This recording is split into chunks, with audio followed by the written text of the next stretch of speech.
Good morning. आपका अंकुश academy में स्वागत है और मैं प्रियंका।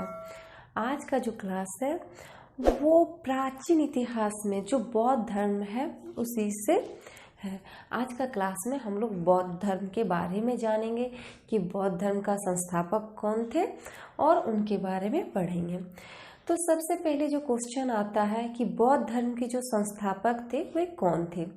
तो बौद्ध धर्म के जो संस्थापक थे वो गौतम बुद्ध थे। कौन थे? गौतम बुद्ध। गौतम बुद्ध को ही बौद्ध धर्म का संस्थापक माना जाता है। अब हम लोग पढ़ेंगे कि गौतम बुद्ध का परिचय, कि उनका जन्म कहाँ हुआ था, उनकी माता का नाम क्या था, उनके पिता का नाम क्या था, ये सब जानेंगे। तो गौतम बुद्ध का जो जन्म हुआ वो 563 ईसा पूर्व में। कब हुआ? 563 ईसा पूर्व में कपिलवस्तु के लुम्बिनी नामक स्थान पे हुआ। गौतम बुद्ध का जो जन्म हुआ 563 ईसा पूर्व में कपिलवस्तु के लुम्बिनी नामक स्थान पे हुआ था। और गौतम बुद्ध का जो बचपन का नाम था वो क्या था? सिद्धार्थ। गौतम बुद्ध के बचपन का नाम क्या था? तो ये सिद्धार्थ था। अब आता है गौतम बुद्ध के पिता कौन थे। गौतम बुद्ध के पिता का नाम था सुधोधन। क्या था? सुधोधन। और ये कपिलवस्तु के गणतांत्रिक शाक्यों के ये प्रधान थे। ये जो सुधोधन था वो कपिलवस्तु में शाक्यों के प्रधान थे, मतलब वो अपने राज्य के वो प्रधान थे।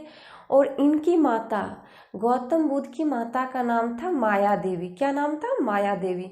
और गौतम बुद्ध के जन्म के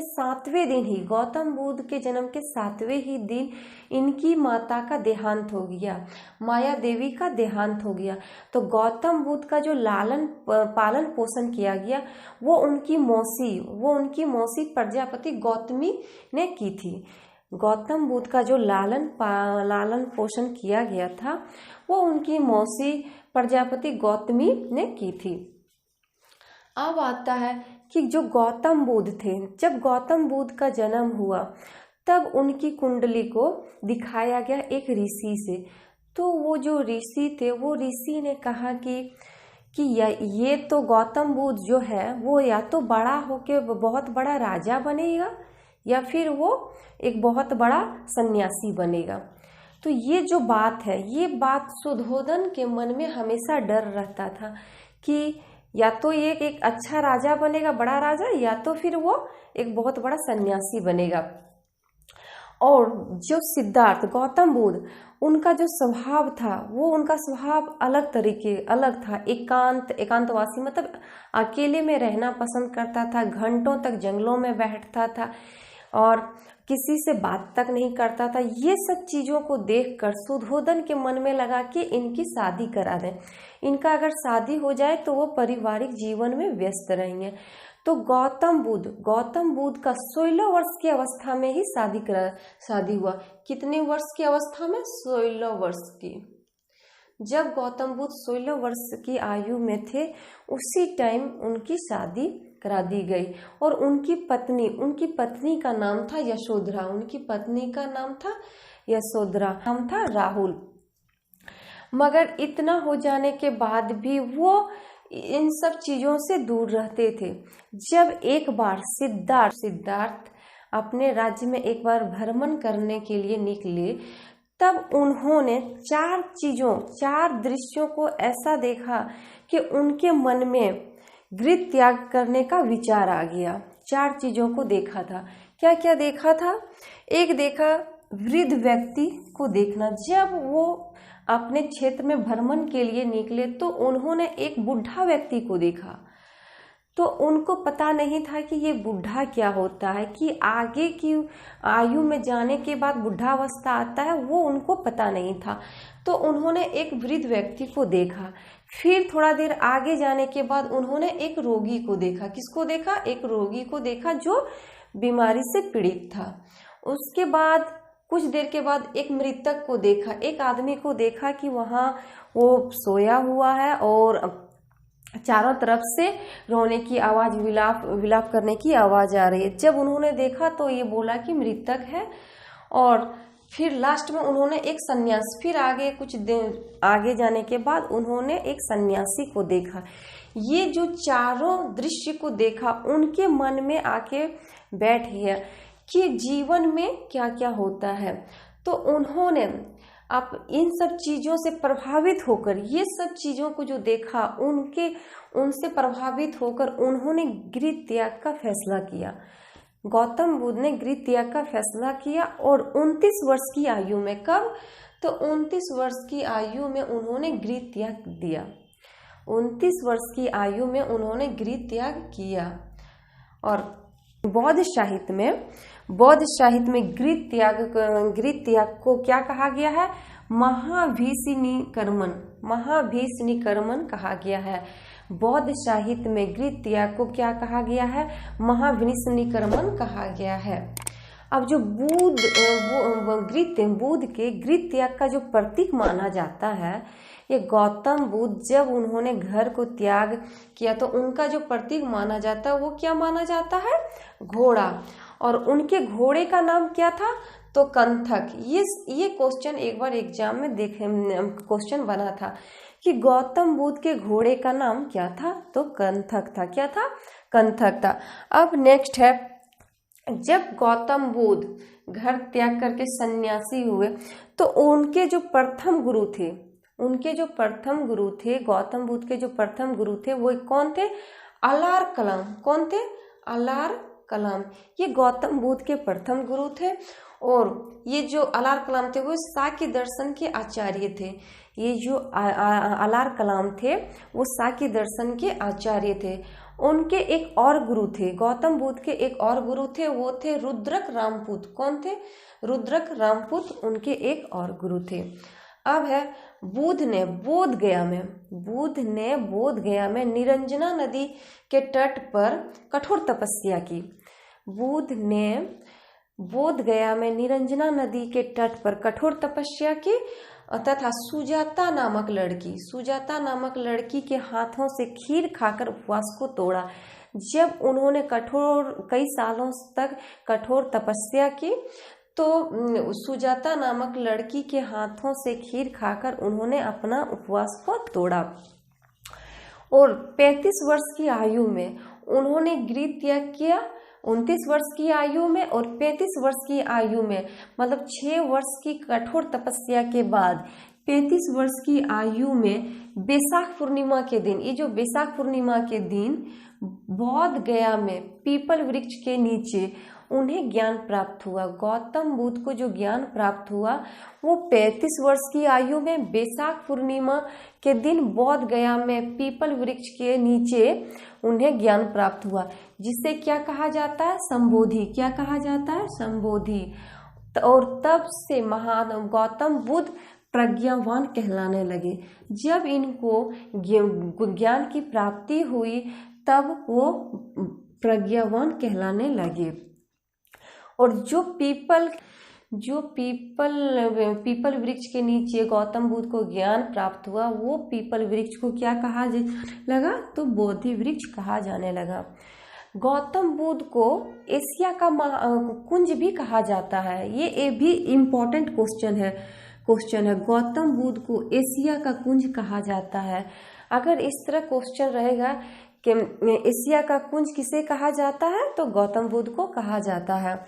अब नेक्स्ट है कि गौतम बुद्ध ने अपना पहला उपदेश दिए वो कहाँ दिए थे? ऋषिपत्तनम सारनाथ में।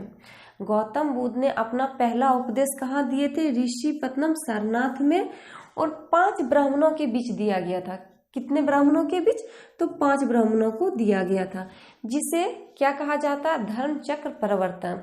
गौतम बुद्ध ने अपना पहला उपदेश सारनाथ में दिया गया और 5 ब्राह्मणों को दिया गया, और जिसे धर्म चक्र परिवर्तन कहा गया है, बुद्ध का सबसे प्रिय जो शिष्य था वो कौन था? आनंद था। और बुद्ध कहीं अगर उपदेश देते थे तो आनंद को संबोधित करके ही उपदेश देते थे। बुद्ध जहाँ भी उपदेश देते थे तो वो आनंद को संबोधित करके ही उपदेश देते थे। अब आता है कि आनंद, ये जो इनका प्रिय शिष्य थे आनंद के कहने पर ही बुद्ध ने बौद्ध संघ में स्त्रियों को प्रवेश की अनुमति दी। पहले जो बौद्ध संघ था उसमें स्त्रियों की अनुमति नहीं थी, मगर आनंद के कहने पर ही, इनका जो गौतम बुद्ध का जो प्रिय शिष्य था, इनके कहने पर ही बौद्ध संघ में स्त्रियों की प्रवेश की अनुमति दी गई। और सबसे पहले महाप्रजापति गौतमी को सर्वप्रथम बौद्ध संघ में प्रवेश किया। ये जो स्त्रियों के प्रवेश की अनुमति जब मिली तो सबसे पहले जो प्रवेश की वो कौन थी? प्रजापति गौतमी थी। कौन थी? प्रजापति गौतमी थी। इन्होंने, महाप्रजापति गौतमी ने ही बौद्ध संघ में सबसे पहले प्रवेश किया। ये गौतम बुद्ध की मौसी थी। अब आता है कि गौतम बुद्ध की घटनाओं और उनके प्रतीक के बारे में। उनका जब जो घटना घटी और उनका जो प्रतीक है वो भी उससे इम्पोर्टेंट क्वेश्चन बनता है। तो एक तरफ है प्रतीक और दूसरी तरफ घटनाएं, कि कौन कौन घटनाएं का क्या क्या प्रतीक माना गया है। तो सबसे पहले आता है हाथी। हाथी का जो प्रतीक माना गया वो माता के गर्भ में आने का। जब गौतम बुद्ध का जन्म होने से पहले वो अपनी माता के गर्भ में थे, उस टाइम का प्रतीक क्या माना जाता है? तो हाथी माना जाता है। अब कमल, ये जो कमल का प्रतीक है वो बुद्ध के जन्म का। किसका? बुद्ध के जन्म का। घोड़ा तो गृहत्याग का है और गौतम बुद्ध के घोड़े का नाम था कंथक। क्या था? कंथक। घोड़ा गृहत्याग का प्रतीक है। उसके बाद बोधि वृक्ष, जहाँ उनको ज्ञान प्राप्ति हुआ वो बोधि वृक्ष कहलाता, तो उनका ज्ञान प्राप्ति। और धर्म चक्र, जब वो पहला उपदेश दिए तो धर्म चक्र प्रवर्तन कहलाया। तो धर्म चक्र जो है वो प्रथम उपदेश है, उसकी धर्म चक्र जो प्रतीक है वो प्रथम उपदेश है। और एक करवट सोना, जब गौतम बुद्ध पूरी तरीके से एक करवट सो गए तो वो क्या हुआ? महापरिनिर्वाण, मतलब उनकी मृत्यु, महापरिनिर्वाण। अब गौतम बुद्ध की जो मृत्यु हुई वो 80 वर्ष की उम्र में। कब? 80 वर्ष की उम्र में। कब? 483 ईसा पूर्व में हुआ। 483 ईसा पूर्व में हुआ। कहाँ? कुशीनगर में। गौतम बुद्ध का जो मृत्यु हुआ वो 80 वर्ष की अवस्था में 483 ईसा पूर्व में कुशीनगर में हुआ था। इस घटना को क्या कहा जाता है? महापरिनिर्वाण। इस घटना, महात्मा बुद्ध की मृत्यु की घटना को क्या कहा जाता है? तो महापरिनिर्वाण कहा गया है। जब गौतम बुद्ध की मृत्यु हो गई तो गौतम बुद्ध की मृत्यु के बाद उनका जो अवशेष था उसको 8 भागों में बांटा गया। कितने भागों में बांटा गया?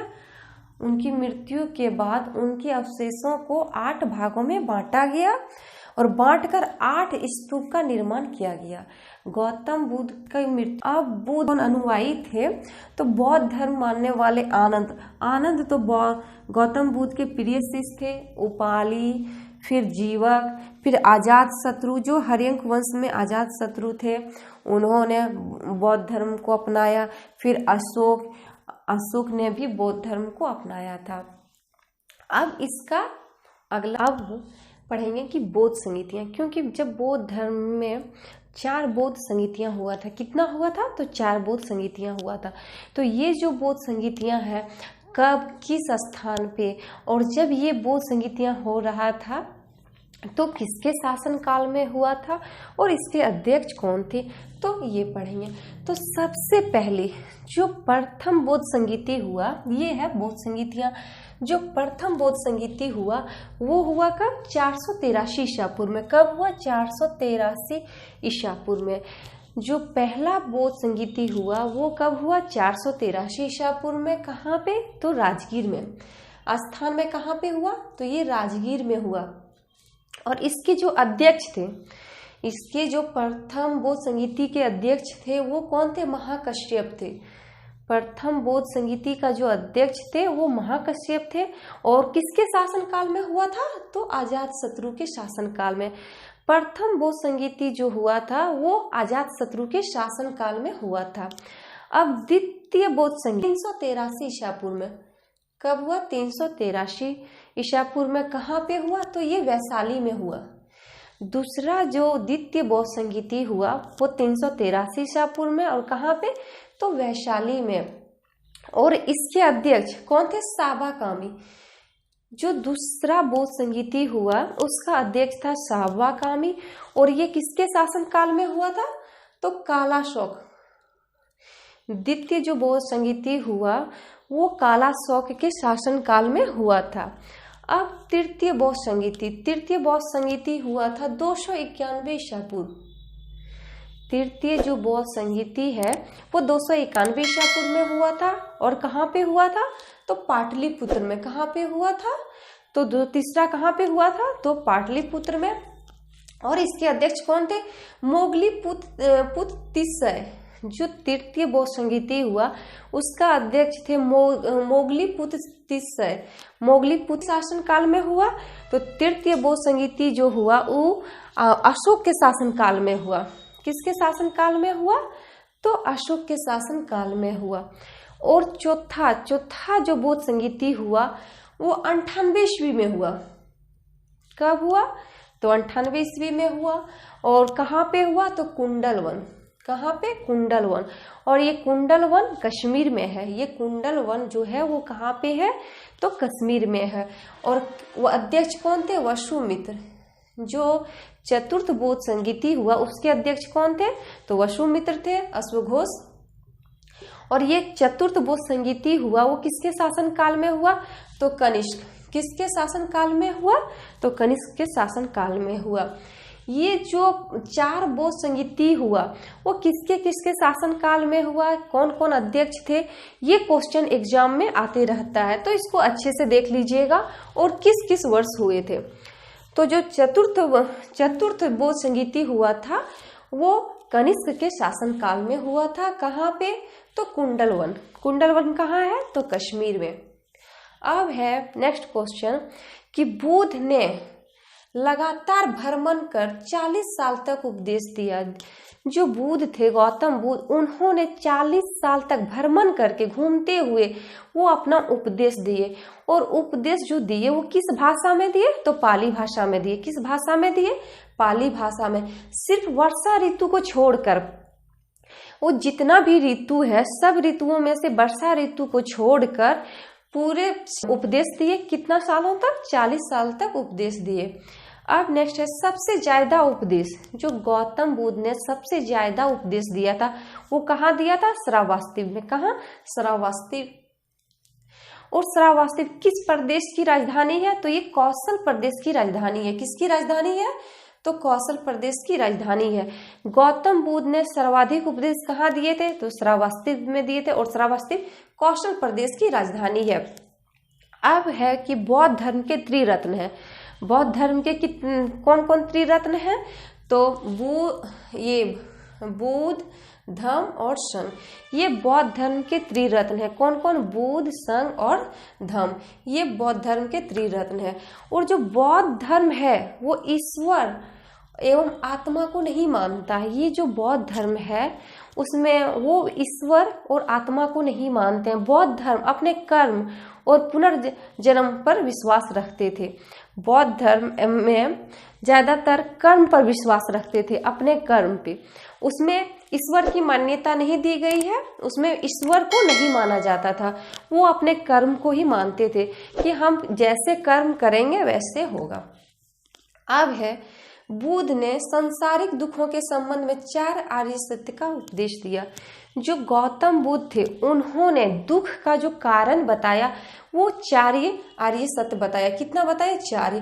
कौन कौन, एक दुख, दूसरा दुख समुदाय, तीसरा दुख निरोध और चौथा दुख निरोध गामिनी। ये जो 4 आर्य सत्य है, जो दुख का कारण है, इसी सब के कारण से दुख होता है। किसके किसके, दुख समुदाय, दुख निरोध और दुख निरोध गामी। ये 4 कारण से ही दुख आता है। और उन्होंने फिर ये सब दुख को दूर करने के लिए अष्टांग मार्गी बताए। क्या बताए, अष्टांग मार्गी भी बताए। उन्होंने, बौद्ध ने दुख की निवृत्ति मतलब दुख को दूर करने के लिए अष्टांग मार्गी अष्टांगिक मार्ग भी बतलाए, जिसमें है समक्य दर्शन, समक्य ज्ञान, समक्य वचन, समक्य ज्ञान। ये सब 8 जो मार्ग है वो अगर अपनाएंगे तो आपको कभी दुख नहीं होगा, ये गौतम बुद्ध का कहना था। इसीलिए उन्होंने अष्टांगिक मार्ग बताए थे। कभी कभी क्वेश्चन आता है कि अष्टांगिक मार्ग ये जो है वो किससे संबंधित है, ये जो अष्टांगिक मार्ग है वो किससे संबंधित है, तो बौद्ध धर्म से संबंधित है। अब जातक, जो जातक है उसमें बौद्ध धर्म के पूर्व जन्म, जो जातक है उसमें बुद्ध के पूर्व जन्म की घटनाओं की वर्णन किया गया है। जो जातक है उसमें बुद्ध के पूर्व जन्म, बुद्ध के पूर्व जन्म की घटनाओं का वर्णन किया गया है। अब है बौद्ध धर्म का सबसे प्राचीन ग्रंथ, जो ये बौद्ध धर्म है उसका सबसे जो प्राचीन ग्रंथ है वो कौन है, त्रिपिटक है। कौन है, त्रिपिटक। बौद्ध धर्म का सबसे प्राचीन ग्रंथ कौन है, त्रिपिटक है। कौन है, विनय पिटक, सूत पिटक और अभिधम्म पिटक। कौन कौन, विनय पिटक है, सूत पिटक है और अभिधम्म पिटक है। अब है कि विनय पिटक, सूत पिटक और धम्म पिटक में क्या क्या कहा गया है। ये जो विनय पिटक है इसमें बौद्ध धर्म के नियमों का वर्णन किया गया है। ये जो विनय पिटक है उसमें बौद्ध धर्म के नियमों का वर्णन किया गया है। उसके बाद है सूत पिटक, सूत पिटक में धार्मिक विचारों एवं वचनों का संग्रह है। ये जो सूत पिटक है उसमें धार्मिक विचारों एवं वचनों का संग्रह है। और अभिधम्म पिटक जो है उसमें बौद्ध दर्शन का वर्णन है। अभिधम्म पिटक में क्या है, बौद्ध दर्शन का वर्णन है। अभिधम्म पिटक में बौद्ध दर्शन का वर्णन है। अब नेक्स्ट है कि प्रथम बौद्ध संगीति। ये जो प्रथम बौद्ध संगीति कब हुआ था, 483 ईसा पूर्व में राजगीर में।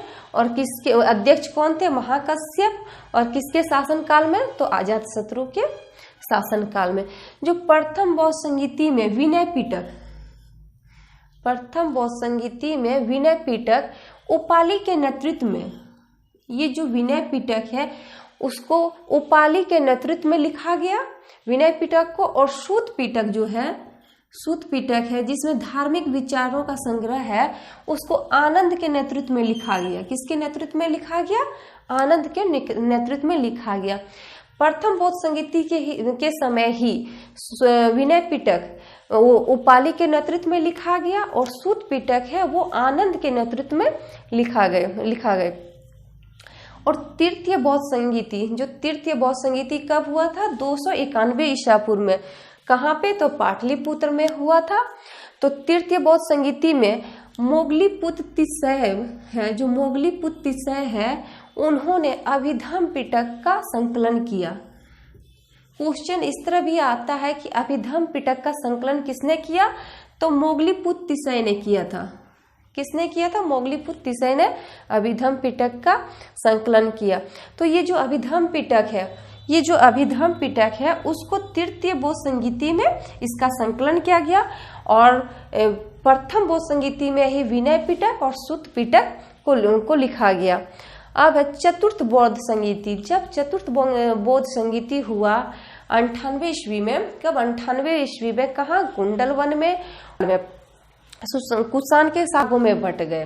बौद्ध धर्म 2 भागों में बांट गए। एक भाग हो गया हीनयान, दूसरा हुआ महायान।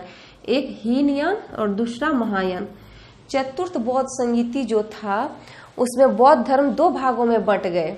एक हीनयान, दूसरा महायान संप्रदाय में बंट गया। अब इसमें 16 महाजन पदों का जो वर्णन है किसमें है, अंगुत्तर निकाय में। इसमें 16 महाजन पदों का जो वर्णन किया गया है किसमें किया गया है, अंगुत्तर निकाय में। बंगाल के शैव शासक, ये जो बंगाल के शैव शासक थे शशांक, उन्होंने ही बोधि वृक्ष को कटवा दिया था। जहां गौतम बुद्ध को पीपल वृक्ष के नीचे ज्ञान प्राप्त हुआ था, वो वृक्ष को किसने कटाया था, तो शशांक ने। और शशांक कहाँ का शासक था, तो शैव, बंगाल के शैव शासक थे। बंगाल के शैव शासक कौन थे, शशांक। उन्होंने ही बोधि वृक्ष को कटवा दिया। अब बुद्ध ने अपने जीवन की अंतिम वर्षा ऋतु, इस तरह का भी क्वेश्चन आता है कि बुद्ध ने ऋतु कहाँ व्यतीत किया, तो वैशाली में किया। बुद्ध ने अपने जीवन की अंतिम वर्षा ऋतु कहाँ व्यतीत किया, तो वैशाली में किया। अब विश्व का सबसे ऊंचा है तो बिहार के राजगीर में है। विश्व का सबसे ऊंचा विश्व शांति स्तूप कहाँ पे है तो बिहार के राजगीर में है। और बुद्ध की खड़ी प्रतिमा, बुद्ध भगवान का जो खड़ा प्रतिमा बना वो किसके शासन काल में बना तो कुषाण काल में बनाई गई, कुषाण के शासन काल में बना।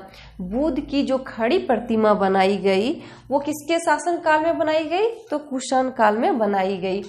ये बौद्ध धर्म से रिलेटेड जितना क्वेश्चन था आज इसमें सारा ले लिए हैं और इसके बाहर एक भी क्वेश्चन एग्जाम में देखने को नहीं मिले। अगर एग्जाम में क्वेश्चन आता है तो इसी के अंदर से क्वेश्चन आएगा।